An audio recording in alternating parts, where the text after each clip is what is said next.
Bonjour à toutes et à tous. Nous allons aujourd'hui nous intéresser à l'astrologie de la Moldavie.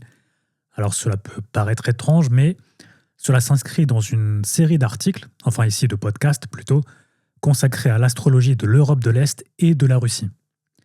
Je précise que ce podcast se base donc sur un article que j'ai publié il y a déjà quelques jours. J'enregistre le 15 octobre 2025 et nous allons voir ce qu'on peut prédire pour les semaines et mois à venir pour la Moldavie. Tout ça en lien bien sûr avec la situation plus générale des tensions entre l'UE, OTAN d'un côté, et la Russie de l'autre.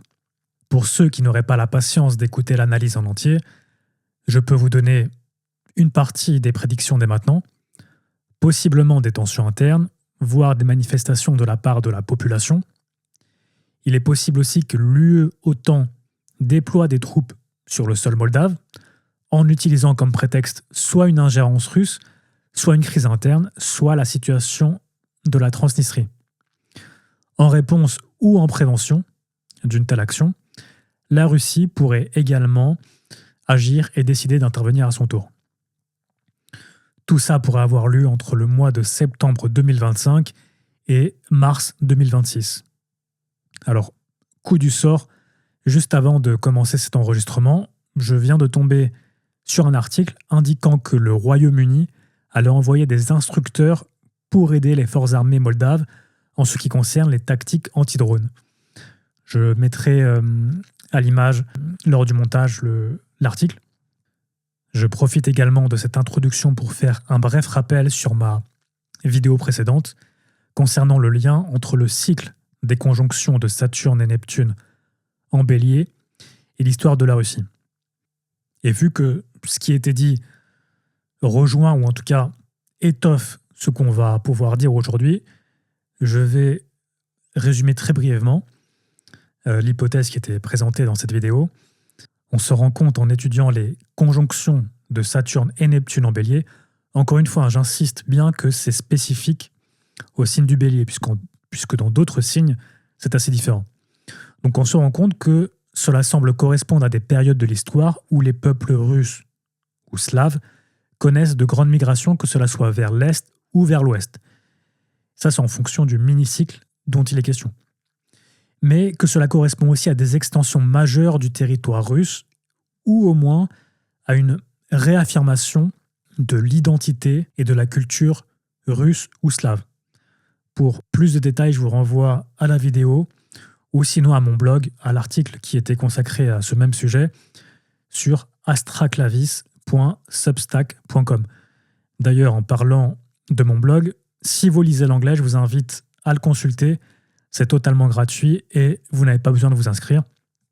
Et il est bien plus à jour, et ce de façon régulière, que ce que je peux faire sur cette chaîne YouTube. Bon, cela dit, maintenant que certaines de mes conditions ont légèrement changé, j'espère pouvoir améliorer ça et publier régulièrement du contenu au format audio-vidéo. Après cette longue introduction, commençons. Alors, le cas de la Moldavie, on va l'étudier par deux types de cartes astrales différentes. La première, ça va être ce qu'on appelle en anglais les Ingress Charts. Alors, je vais y revenir juste après, je vais expliquer ça. Et la deuxième façon, ça va être au travers des cartes astrales natales classiques qu'on peut associer à un pays ou à une ville, etc. Donc, bref rappel sur les Ingress Charts. Alors, je suis désolé, mais dans certains domaines, mon français est quelque peu défaillant et l'astrologie en fait malheureusement partie. Il me semble que parfois c'est appelé thème d'ingrès, peut-être, je ne suis pas du tout sûr. Nous, on va appeler ça thème d'entrée, carte astrale d'entrée du Soleil dans un signe. À quoi est-ce que cela correspond ? Eh bien, un thème d'entrée, c'est une carte astrale qui est levée au moment exact où le Soleil rentre dans un signe, c'est-à-dire le moment où il se trouve à 0 degré 0 minute du signe en question, autrement dit au tout début. En astrologie mondiale, parfois aussi appelée astrologie mondaine, donc l'astrologie qui a lieu à tout ce qui se passe dans le monde, dans la société, le thème d'entrée en Bélier est très souvent utilisé pour avoir un aperçu de ce qui pourrait arriver au cours de l'année suivante, donc jusqu'à la prochaine entrée du Soleil dans le signe du Bélier.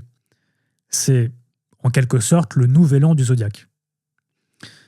Alors il faut quand même préciser que ce type de carte astrale donne un cadre, général certes, mais ne sont pas, en tout cas dans ma pratique, c'est ce que j'ai remarqué, ne sont pas suffisantes. Il faut aussi regarder les cartes astrales classiques des pays ou des villes concernées, et c'est ce qu'on fera dans la deuxième partie. Ce thème d'entrée en bélier, il peut être regardé de façon globale, pour toute la planète en quelque sorte, mais il peut aussi être spécifique à un endroit donné. Et dans ce cas-là, on aura accès aux angles de la carte astrale, l'ascendant, le milieu du ciel, etc. Et étant donné que les positions des planètes vont à peine, voire pas du tout changer, pour un même thème d'entrée à différentes localisations, ces angles-là peuvent être considérés comme les points les plus importants de ces cartes astrales d'entrée. Alors bien que le thème d'entrée du Soleil en Bélier soit celui qui est le plus souvent utilisé, les entrées du Soleil dans les autres signes cardinaux sont tout aussi utiles. Et dans ce cas, chaque thème d'entrée est valable 3 mois, en fait, jusqu'à l'entrée du Soleil dans le prochain signe cardinal. Pourquoi est-ce qu'on utilise spécifiquement les signes cardinaux? Pourquoi est-ce que cet axe cardinal est parfois appelé l'axe du monde? C'est en rapport avec la symbolique des solstices et des équinoxes qui justement marque l'entrée du Soleil dans ces signes. On peut faire aussi le rapprochement d'ailleurs avec le Thema Mundi, dont l'ascendant est le Cancer. Je ne vais pas rentrer plus dans les détails pour le moment. De toute façon, je ferai des vidéos spécialement dédiées aux explications des différentes techniques de l'astrologie, leur raisonnement, etc. Mais pour aujourd'hui, pour faire simple, on va laisser ça là. Je vais juste rajouter un dernier point important, c'est le choix du lieu. En général, quand on s'intéresse au cas d'un pays, on regarde le thème d'entrée pour sa capitale. Mais il faut savoir que dans certains cas, le thème d'entrée de la ville où a lieu un événement majeur peut être bien plus significatif. Et là, l'exemple qui me vient en tête, c'est le cas d'Hiroshima pour le thème d'entrée en Cancer, donc qui correspond à l'été, de 1945, puisque de mémoire, Uranus est exactement sur l'ascendant, alors que ce n'était pas le cas pour Tokyo. Voilà, je suis désolé pour cet aparté technique, mais je pense que c'était nécessaire pour comprendre la suite. J'espère que ça a été suffisamment clair. Si éventuellement vous avez des questions par rapport à ça, vous pouvez les laisser dans les commentaires et j'essaierai d'y répondre. Encore une fois, de toute façon, on reviendra sur ces notions dans d'autres vidéos. Voilà, donc je vous ai affiché à l'écran le thème d'entrée en balance pour la Moldavie en 2025, c'est-à-dire qui correspond à la période de temps entre le 22 septembre 2025 et le 21 décembre. Et ce qu'il y a de particulier dans ce thème, c'est que Uranus est conjoint à l'ascendant et que Pluton est conjoint au milieu du ciel. Et c'est le genre de combinaison qui, pas tout le temps, je vous rassure, mais parfois, peut laisser présager des événements très importants. Alors ce que j'ai fait quand je me suis rendu compte de ça, c'est regarder tous les thèmes d'entrée dans tous les signes cardinaux pour la Moldavie depuis 1991, qui est l'année où elle a déclaré son indépendance suite à la dissolution de l'Union soviétique. Et la seule fois où Uranus s'est également trouvé conjoint à l'ascendant, c'est pour, l'ingresse, le thème d'entrée en Capricorne de 2016, donc pour la période qui s'étale du 21 décembre 2016 au 20 mars 2017. Et vous pouvez voir ce thème à l'image. Alors, qu'est-ce qui s'est passé pendant cette période qui va du 21 décembre 2016 au 20 mars 2017 en Moldavie?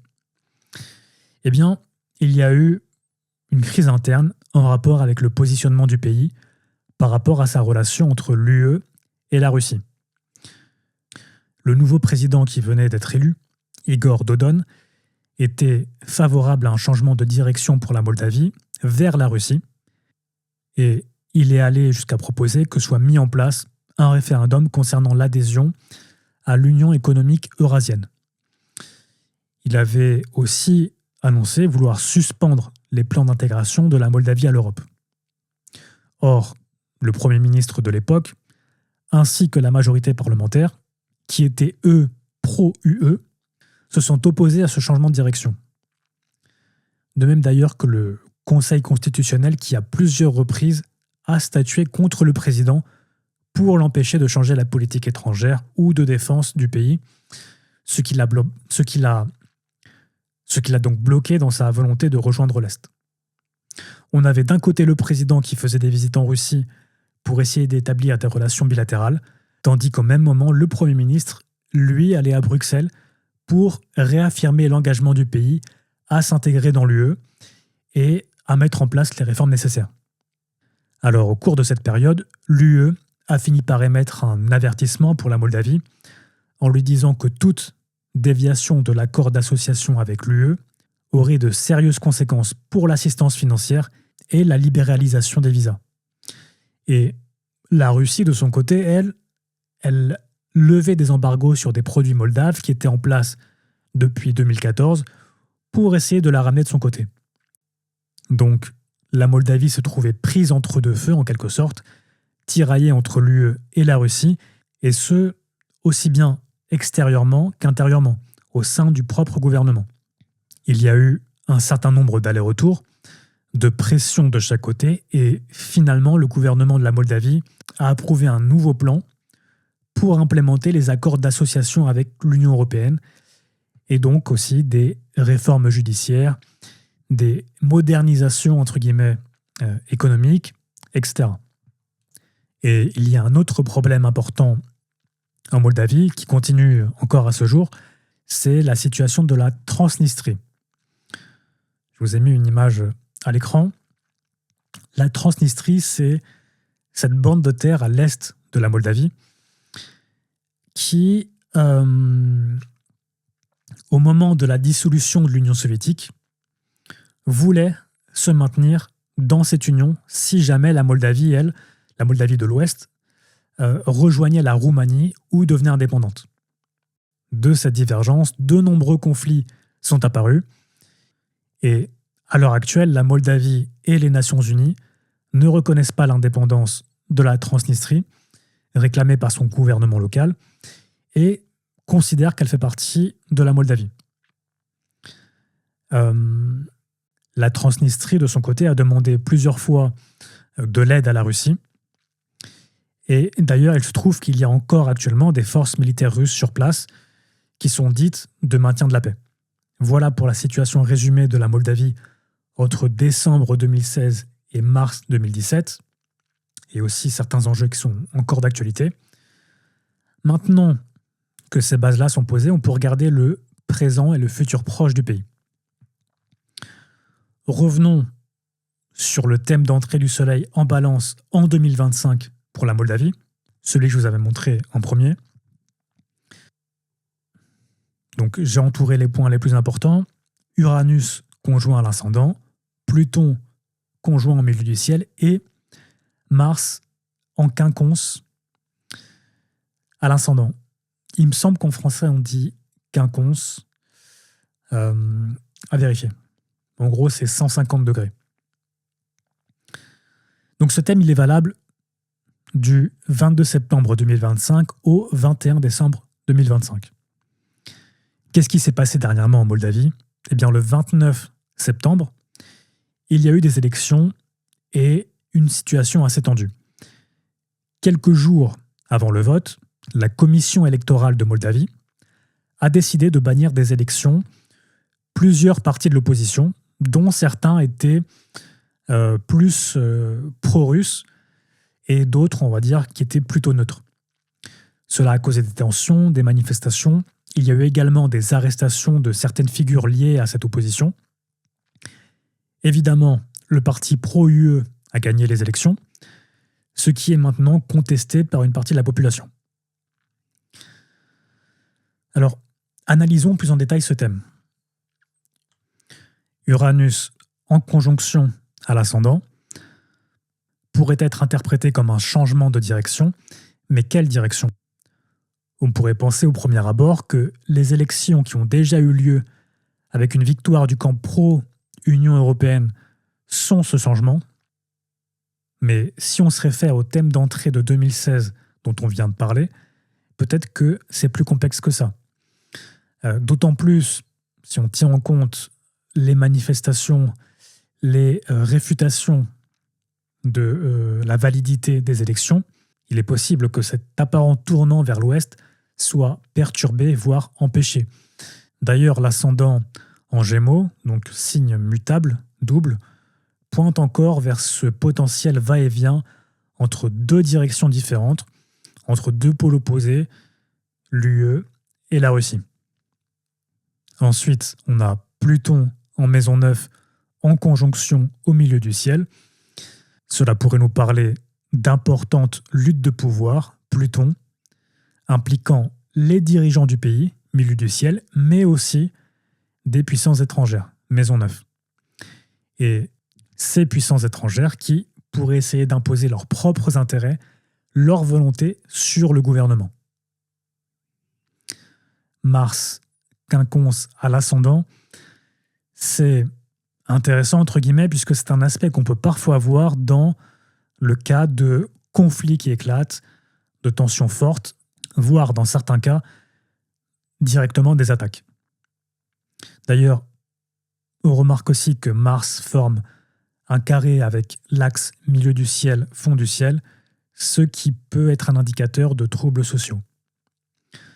On peut voir aussi, même si je ne l'ai pas entouré, Vénus en maison 5, en quinconce également, au milieu du ciel cette fois-ci. Et ça peut être une indication de mécontentement de la population vis-à-vis du gouvernement. Et maintenant, si on regarde le thème d'entrée en Capricorne, donc valable du 21 décembre 2025 au 20 mars 2026, ce qu'on peut noter, ce sont les nœuds lunaires conjoints à l'axe milieu du ciel, fond du ciel, ce qui se voit parfois dans des thèmes d'entrée qui indiquent une période où il y a d'importants changements politiques ou alors des tournants décisifs pour la société dans son ensemble. Voilà, donc on en a fini avec les thèmes d'entrée solaire, mais pour avoir une autre perspective de ce qui pourrait se produire prochainement pour la Moldavie, on va aussi regarder deux cartes natales, entre guillemets, de ce pays, l'une correspondant au moment où la principauté de Moldavie a été fondée, et l'autre à la déclaration d'indépendance. Je vais passer sur les détails historiques, mais je vais juste préciser que ce sont des cartes sans heure exacte, donc sans domification, on n'aura pas accès aux angles, aux maisons. Même si, pour la déclaration d'indépendance, j'ai réussi à réduire le moment probable entre 10h du matin et 14h, et je pense qu'avec un peu plus de recherche et éventuellement une rectification, on pourrait obtenir l'heure exacte. Mais pour cette analyse d'aujourd'hui qui se veut assez générale, on va mettre ça de côté. Donc voilà la première carte qui correspond au moment de la fondation de la principauté de Moldavie, le 2 mars 1359. J'ai également mis les transits pour le, si je ne me trompe pas, le 8 octobre dernier, moment où j'ai fini mon article. Qu'est-ce qu'on voit ? On voit que Uranus en transit, Uranus actuel, est conjoint au Mars natal. Ce qui peut bien sûr indiquer des conflits soudains, des tensions qui apparaissent. D'autant plus que en ce moment Uranus est rétrograde, c'est-à-dire qu'il repassera exactement au-dessus de Mars aux alentours du mois de mai. Bien sûr, ça sort du cadre qu'on s'était donné ici, à savoir de septembre à mars, mais je pense que c'est quand même important de le préciser, de le tenir en compte, de le garder à l'esprit. Ensuite, on a Pluton en transit qui fait un trigone à ce même Mars, ce qui amplifie ce qu'on vient de dire. Et je vous ai entouré également Chiron en transit qui se trouve être en conjonction au Pluton natal. On pourrait peut-être interpréter ça comme la douleur associée aux dynamiques de pouvoir. Passons à la deuxième carte, celle qui correspond à la déclaration d'indépendance de la Moldavie le 27 août 91. Donc, qu'est-ce qu'on voit dans cette carte? De nouveau, Pluton en transit est exactement conjoint au Saturne natal, mais en plus, Pluton en ce moment est stationnaire et va redevenir direct, ou plus exactement, Pluton est déjà passé direct. Hier, il me semble, oui, parce qu'on est le 15, c'était le 14, ce qui accentue la puissance symbolique de ce transit. La structure de la Moldavie, Saturne, pourrait être remise en cause ou le lieu de lutte de pouvoir intense, Pluton. En parlant de Saturne, il faut aussi prendre en considération que la position de ce Saturne est similaire à celle des autres pays qui ont déclaré leur indépendance plus ou moins au même moment, en 91. Ce qui indique, encore une fois, que des changements majeurs se préparent pour cette région de l'Est. Alors, j'ai déjà écrit et publié un article spécifiquement sur ce point. Si vous lisez l'anglais, encore une fois, je vous invite à aller le consulter sur mon blog, astraclavis.substack.com. Mais de toute façon, je vais essayer d'enregistrer le plus vite possible un autre audio pour en parler. Qu'est-ce qu'on a d'autre sur cette carte? Eh bien, Saturne en transit, opposé au Mars natal. Cette opposition sera exacte 2 fois, puisque Saturne repassera en mouvement direct en novembre. Et cela pourrait indiquer une force qui s'opposerait aux actions du pays. Et également le fait que cette limitation, elle se jouera en 2 temps. Je voudrais aussi rappeler que la dernière éclipse solaire du 21 septembre 2025 était en conjonction à ce même Mars natal, ce qui remet l'accent encore une fois sur ce qui a été mentionné précédemment. Donc on voit que cette période est potentiellement une période charnière pour la Moldavie et, comme je le montrerai dans la prochaine vidéo, également pour la Russie et les pays de l'ex-bloc soviétique. Donc, pour résumer tout ce qu'on a vu aujourd'hui, concernant les prochains mois pour la Moldavie, on peut dire qu'il pourrait y avoir des soulèvements, des manifestations, des mouvements populaires d'opposition au gouvernement. La Russie et l'UE qui, toutes les deux, vont se déclarer comme plus légitimes que l'autre camp, voire directement dire que la Moldavie devrait faire partie d'eux, en quelque sorte. Donc soit rejoindre l'Union européenne complètement, soit rejoindre les autres pays de l'ex-Union soviétique et la Russie.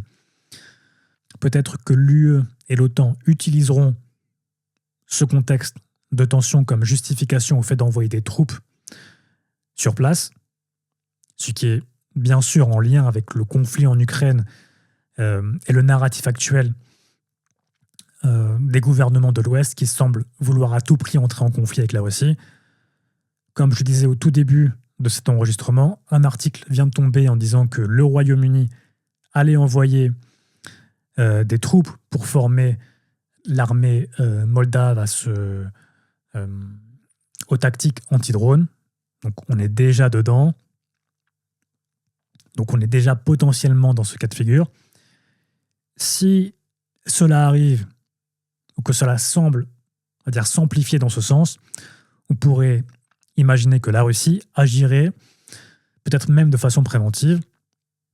Alors peut-être pas en envoyant directement des troupes là-bas, puisque entre les deux, il y a l'Ukraine, mais peut-être en se servant des troupes présentes en Transnistrie. En parlant de la Transnistrie, même sans tenir compte des points précédents, il est possible que la situation de cette région revienne sur le devant de la scène. Voilà ce qu'on pouvait dire pour la situation de la Moldavie, du moins d'un point de vue astrologique, pour la période de septembre 2025 à mars 2026. J'espère que cela vous aura intéressé, que ça a été suffisamment clair. La prochaine vidéo s'intéressera au fait que Pluton vient de passer en mouvement direct et ce que cela pourrait représenter pour la Russie et les pays de l'ex-Union soviétique. Merci d'avoir écouté, à bientôt.